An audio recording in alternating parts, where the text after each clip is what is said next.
Every wrestling fan has one.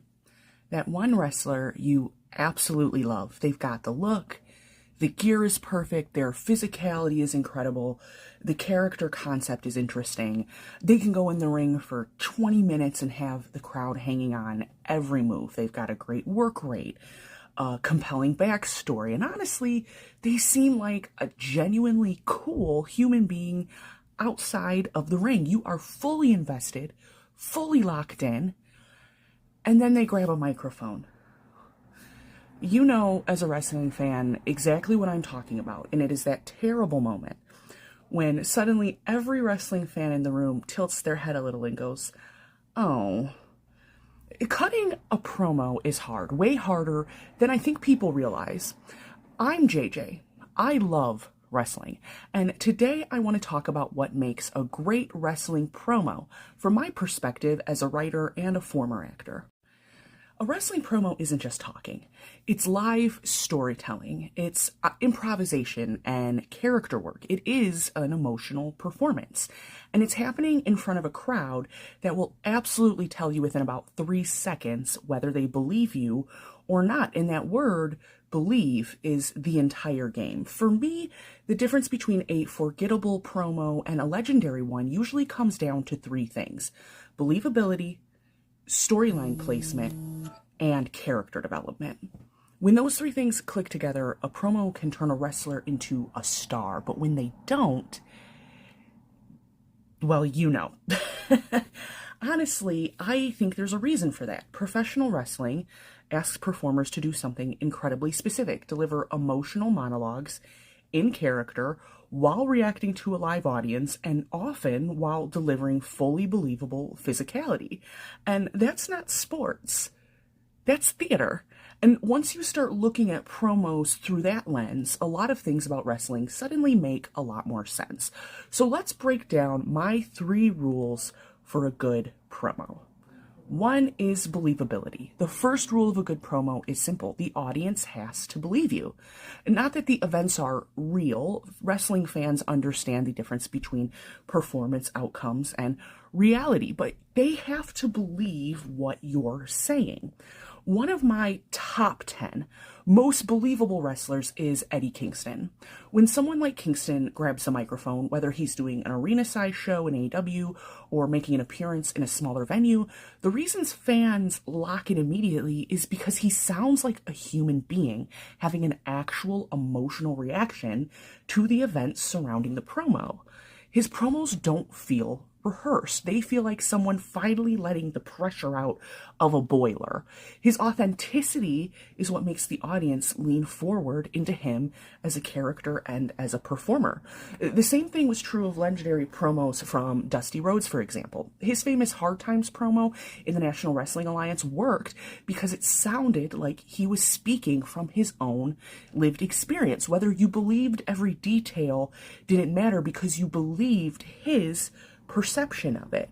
And when Ric Flair tells you he's styling and profiling, riding on private planes and, I don't know, laying names, you believe fully that there is no other Ric Flair who could possibly exist than this specific version of the man portraying him.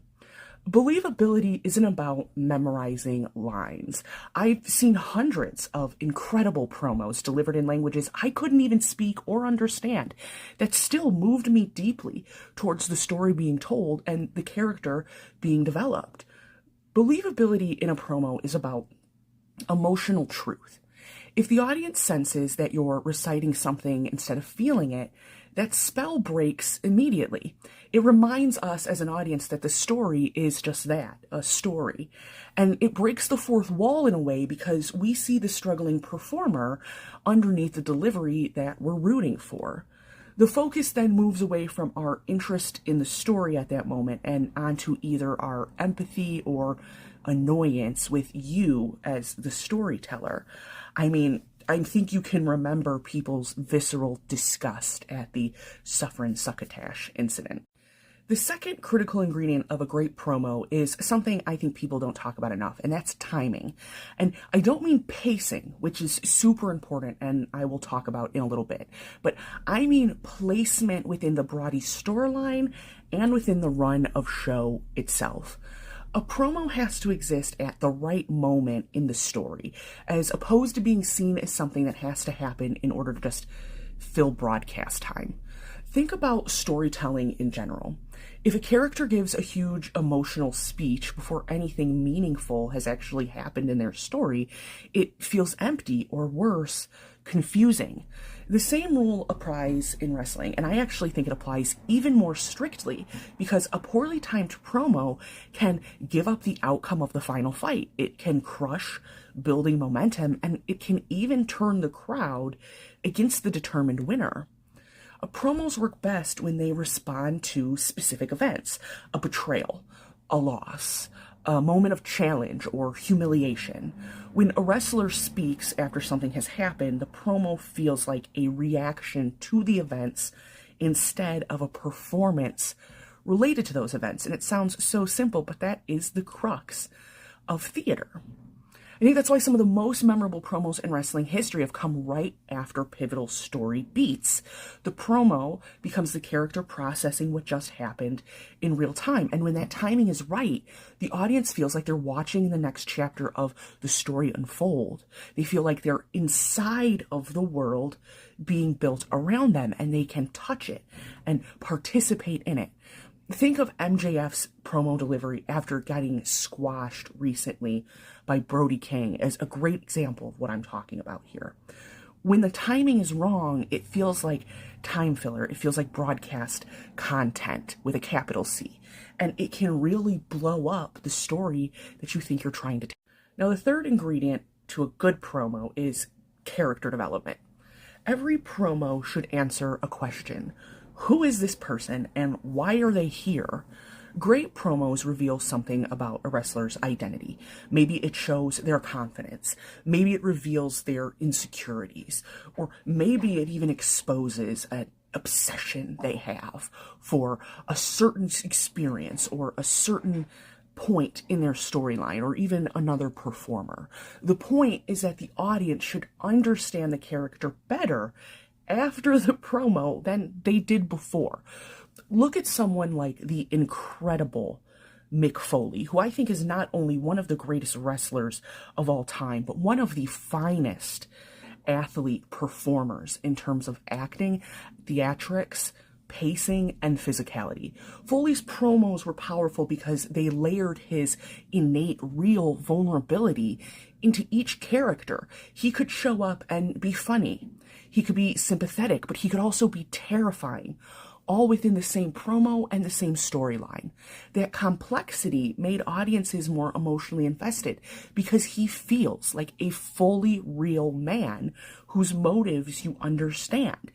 A full and completely composed being that you can rally behind. It's important to remember that wrestling characters aren't just fighters. They are individual protagonists who must also seamlessly portray antagonists. And every promo is an opportunity to not only deepen that character, but to play with that bounce back between being a protagonist and an antagonist. Now, here's where I'm going to say something that I think might sound very obvious. Every wrestler should study acting, specifically theater and improv. Like I mentioned in my intro, what a wrestling promo really requires is essentially a theatrical monologue delivered in character while reacting to a live audience. And you get better at monologues by practicing how you deliver them. And I think a wrestler should invest just as much time into honing their acting and improv skills as they do their physicality and their look. I think a lot of people think improv training is meant to teach you how to be witty, but it actually teaches performers how to react honestly in the moment and then sell in a way that feels very believable. Theater training teaches projection, emotional beats, how to hit a mark, character building, that all-critical pacing, and also presence in space. And those are exactly the skills great promo artists have. Jon Moxley is an example of a wrestler whom over time I feel has honed their theatrical craft to instinctively understand all of those rhythms in perfect unison with each other. Jon Moxley knows when to slow down. He knows when to get quiet. He knows when to explode. He knows when to pace in a space and when to stand still. He knows when to look into the camera and to look into the mid-distance. He has full control over the pace of what he's saying, as well as control over the place in which he's saying it. And that's what we call performance craft. Great wrestling matches make fans respect a wrestler. But I think great promos make fans care about them. The promo is where the audience learns why the fight matters. It's the emotional hook that transforms a match from two athletes simply competing into a story people are invested in.